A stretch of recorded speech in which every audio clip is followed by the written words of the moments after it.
شهر ديسمبر 2025 جاي مليان بكمية مسلسلات جديدة محدش ينفع يفوتها، سواء مستني منصة زي ديزني بلس تنزل أقوى مسلسلات فانتازيا جديدة، أو بتدور على حاجة سودة وغامضة على برايم فيديو، أو حتى عايز مسلسل يدخلك جوه الإثارة على نتفليكس. الشهر ده فيه تنوع مميز جدا، فلو جاهز تزود قائمة المشاهدة عندك يلا بينا نشوف أفضل المسلسلات الجديدة اللي هتنزل في ديسمبر على كل منصات المشاهدة، لأن في حاجات كتير هتستمتع بيها. أنا مصطفى روبي ودي قناة رشح لي فيلم، ويلا بينا نبدأ الفيديو.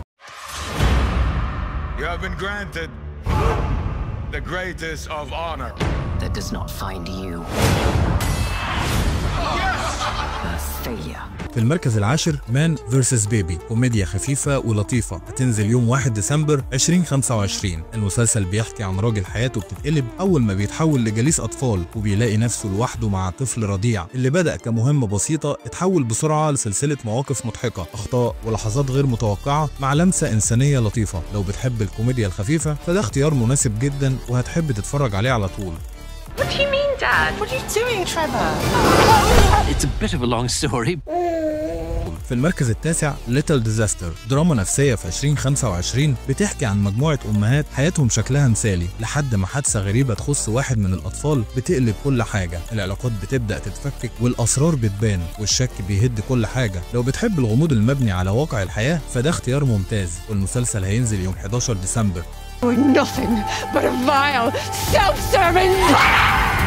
Parents can do some terrible things in moments of frustration. في المركز الثامن انتاو، دراما نفسية تشويقية عن دكتورة نفسية موهوبة أبوها قاتل مشهور بيخرج من السجن في نفس الوقت اللي سلسلة جرائم جديدة بتبدأ تشبه أسلوبه القديم. المسلسل 8 حلقات وهينزل يوم 12 ديسمبر 2025. مواجهة بين الماضي المظلم وأسرار العيلة والشك اللي ممكن يدمر حياة كاملة. Te miro a los ojos y no sé quién eres. Tú no has matado a nadie, ¿verdad? في المركز السابع ذا أباندونز، دراما دموية من ابتكار الكاتب كيرت ساتر. القصة عن عيلة منبوذة وشركة تعدين شريرة بتحاول تسرق أرضهم، فبيبدأ صراع بقاء دموي. العالم كله خيانات وتحالفات بتتغير، والمسلسل مليان معارك وانتقام وصراع على العدالة، وهينزل يوم 7 ديسمبر 2025. You make extortion sound like progress, Constance. I would kill for this family.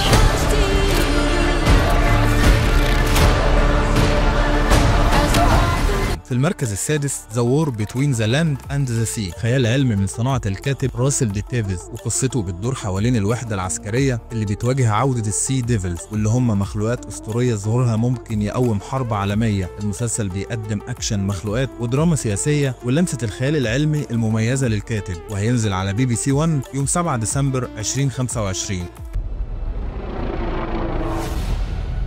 End the conflict between our species. I don't know why you chose me for any of this.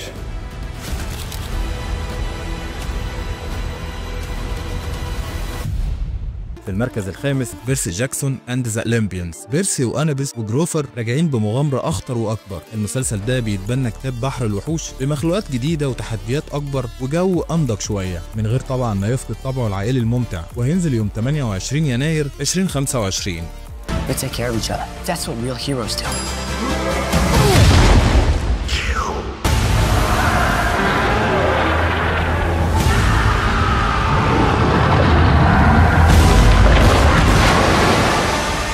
في المركز الرابع ذا كوبنهاجن تيست، مسلسل جواسيس بخيال علمي، هينزل على بيكوك يوم 27 ديسمبر، وبيدور حوالين العميل ألكسندر هيل اللي بيكتشف ان عقله نفسه بقى متراقب، وكل اللي بيشوفه وبيتخيله بيتسجل، وبيبدأ سباق خطير عشان يعرف مين اللي حوله لأداة مراقبة، وبيحاول يسبق المنظمة اللي بتطارده. لو بتحب المسلسلات الجاسوسية مع لمسة مستقبلية فده اختيار ممتاز. Cheers. I don't know who I can trust anymore. في المركز الثالث بارتاكوس هاوس اوف اشور، ودي العوده المنتظره لعالم سبارتاكوس. التركيز هنا على اشور، واحد من اذكى شخصيات السلسله. الاحداث بعد ثوره سبارتاكوس، واشور بيحاول يرجع مكانته وسط عالم قاسي مليان خيانه وصراعات سياسيه، وطبعا متوقع يكون اكشن دموي ومؤامرات وفي شخصيات جديده. اول حلقتين هينزلوا يوم 5 ديسمبر. Those who bear the mark of the Brotherhood في المركز الثاني فول اوت الموسم الثاني. الموسم الجديد بينزل اعمق في عالم ما بعد نهايه العالم. لوسي وماكسيموس والغول بيواجهوا طرق اصعب وحقائق مدفونه من قبل الانفجار وجماعات جديده اغرب من اللي فات. المسلسل بيقدم مزيج رائع من الاكشن والغموض.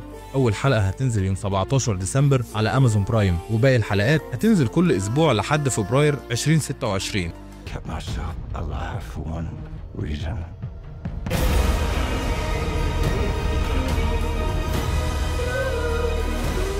وجينا بقى للمركز الاول سترينجر ثينجز الموسم الخامس بارت 2، النهايه المنتظره بعد سنين. الجزء ده بينزل يوم 25 ديسمبر 2025 وبيقدم المعركه الاخيره مع فيكنا. هوكنز كلها في خط النار، والمواجهه هتحدد مصير العالم الموازي والعالم الحقيقي. ترقب مشاعر قويه ولحظات مؤثره، ومتوقع تكون اقوى نهايه نتفليكس حضرت لها من سنين. If we don't stop him now, there will nothing left to save. Meaningless. Run! This is the start of your extinction. وبكده نكون خلصنا ترشيحات النهارده. لو عجبتك القائمه ما تنساش تعمل لايك واشتراك وتستنى فيديوهات اكتر عن احدث الافلام والمسلسلات. انا مصطفى روبي ودي قناه رشح لي فيلم. اشوفكم على خير.